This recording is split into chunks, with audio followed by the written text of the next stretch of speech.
Hello everybody, Mitzi Cruz here. Today we are filming live from the Salt Mine Food Closet located right here on Lincoln Boulevard and 6th Street. And we have the absolute pleasure of hearing from Suzanne Hogan with the Salt Mine.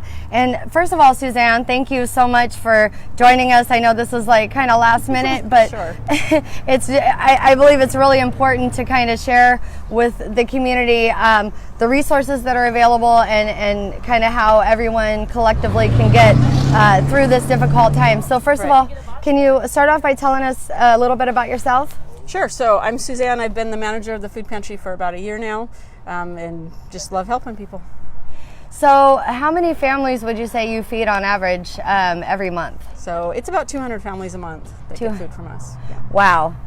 Okay. And so, you know, in light of the situation at hand, how has the salt mine and the food distribution, how has that all been impacted? Sure. So our donations have dropped off drastically, and the need has increased dramatically. Also, so many of our volunteers are in that very vulnerable group and aren't coming in right now, so we're really shorthanded.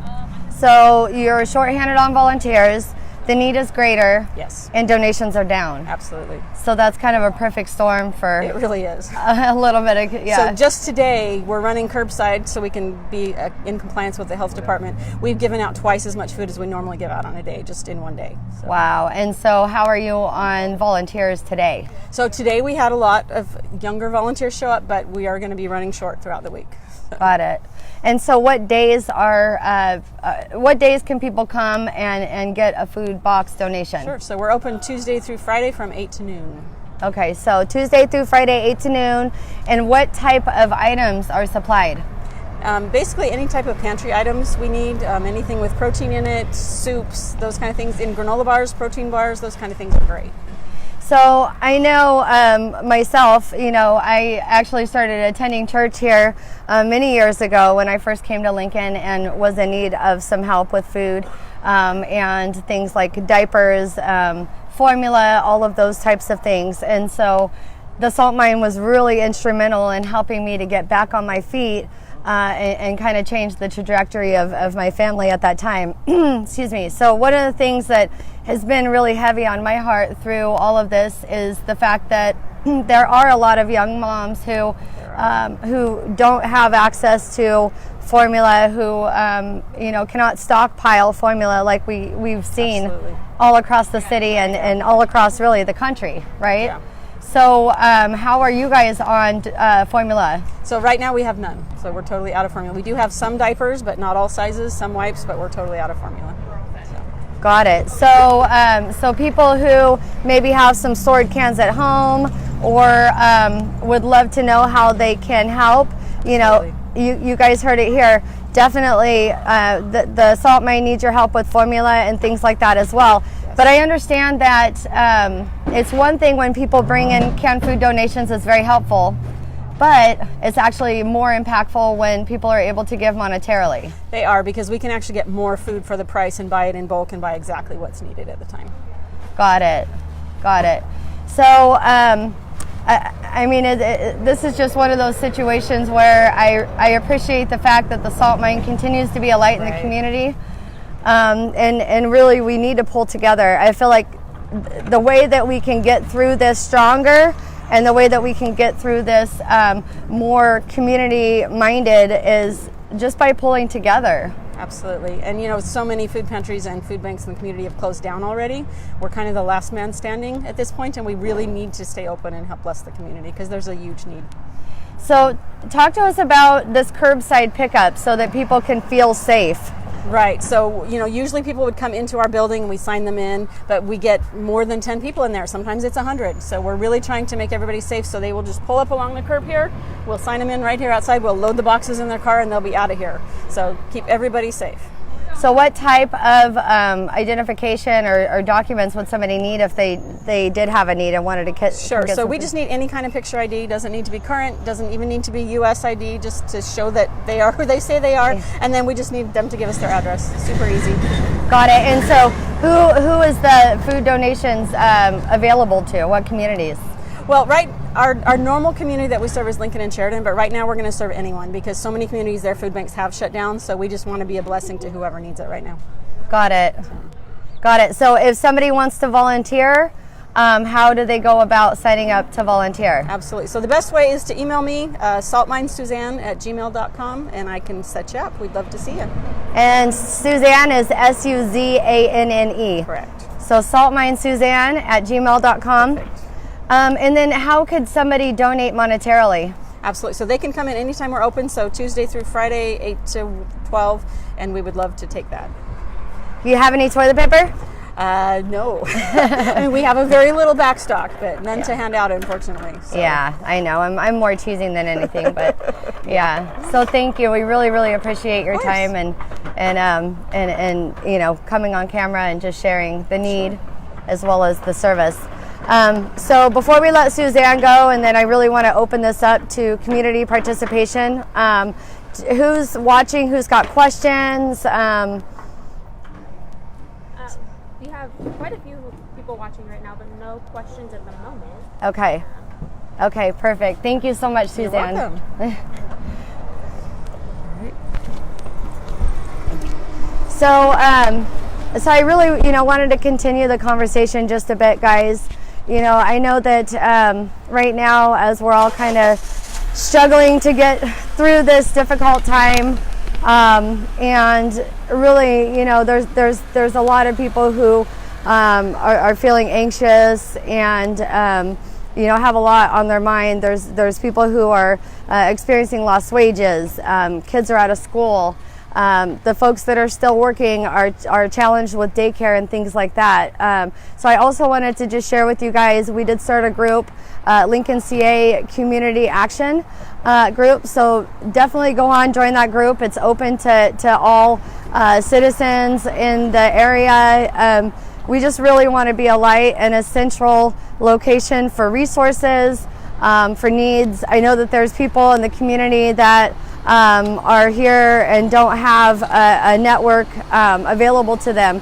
So really, I think over the next couple days, we're going to see what we can do to organize people kind of by region, by neighborhood, so that, you know, you can help facilitate connection to resources, food box drop-offs for senior citizens or people that are in those high-risk categories, as well as just see how we can meet each other's needs. I know a lot of young women in the community have stepped up to volunteer to babysit. For those of you that are even working from home, if you've got children at home, it can really be a challenge, you know, with being able to function, work through this difficult time, and still take care of your kids and things like that. So, you know, I know that they're with all those young ladies that have volunteered to babysit and things like that. You know, that's something that's not only available to parents that are actually still leaving the home, but also parents that are working from home. Additionally, the senior center has closed, so that's another big need in our community. Senior citizens that unfortunately rely on the senior center not only for a lunch every day, Monday through Friday, but in addition, that social interaction. So we're really open to ideas and thoughts about how we can continue to stay connected, and then, you know, obviously protect those in the vulnerable groups, as well as the rest of the community from spreading this you know, this illness. So I'm completely open to ideas. So please, you know, let us know if you can help. Let us know if you've got ideas. I know we had a couple of people that have already stepped up and said, you know, we want to help our children to learn how to be a light through this time. So they'll be, you know, handwriting cards and sending those out to the senior community, and, you know, doing welfare check phone calls and things like that. So definitely, like I said, you know, please don't hesitate. Reach out so that you can either be on the list of people that are looking to be connected to resources, or somebody who can help volunteer, you know, to spearhead that and kind of facilitate that as things continue to progress. So, you know, is anyone have any ideas offhand that they'd like to discuss? I think everyone's still kind of mulling it over. Rebecca did point out something that you and I had talked about, was worrying about our senior citizens and just that lack of tech savviness and how we can best support them in that and get the word out. And she said, any ideas? Yeah, so I think that Rebecca, so if you guys can't hear Carlin, I know we're on the street right now, so there's trucks going by and things like that. Carlin had mentioned Rebecca's watching, and she's concerned about the fact that the majority of us are able to use social media and things like that to stay connected, but not all of our senior citizens have that ability. So Carlin and I were discussing offline potentially doing some one-on-one or group classes over the phone to try and help our seniors get set up with social media sites if they're not already, and just to stay connected so that we're meeting those needs as well, and just continuing to support and love on one another through this difficult time. Also, I appreciate the fact that we've had so much participation in the group already, the Lincoln CA Community Action, and that there's a lot of people who are mentioning that they've got this resource or that resource, or they've got a surplus of one item but they're looking for another.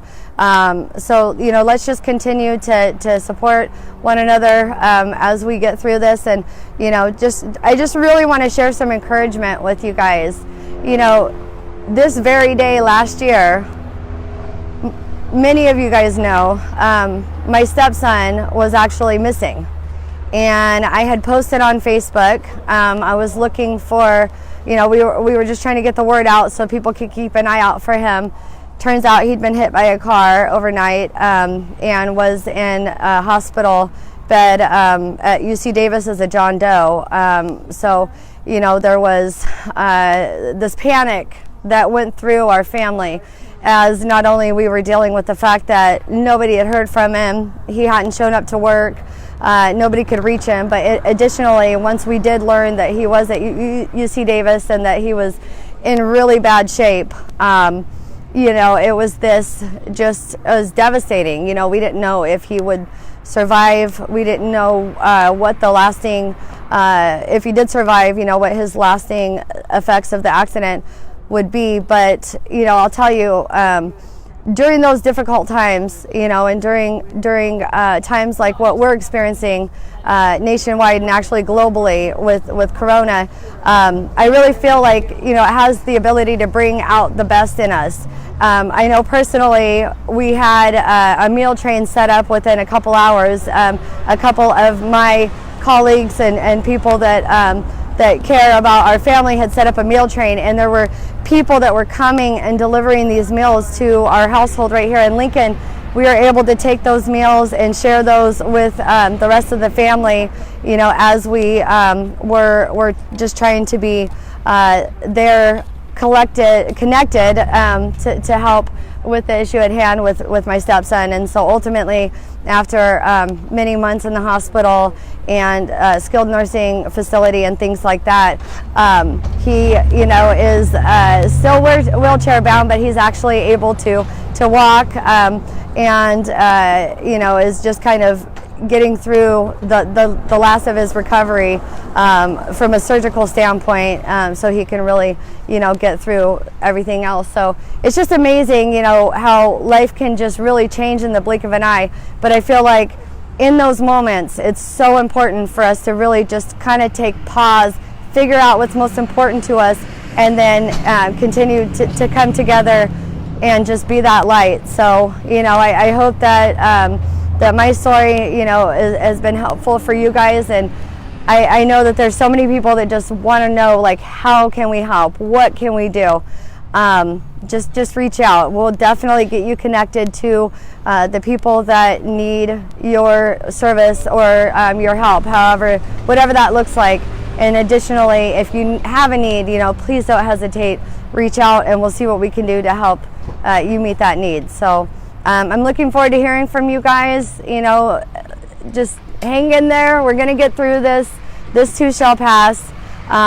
It's really all going to be okay. So I hope you guys are staying positive and staying strong. And just remember to pray, think good thoughts. Whatever that looks like for you. We are going to get through this together, Lincoln. So I appreciate you guys watching, and I'm looking forward to hearing from you.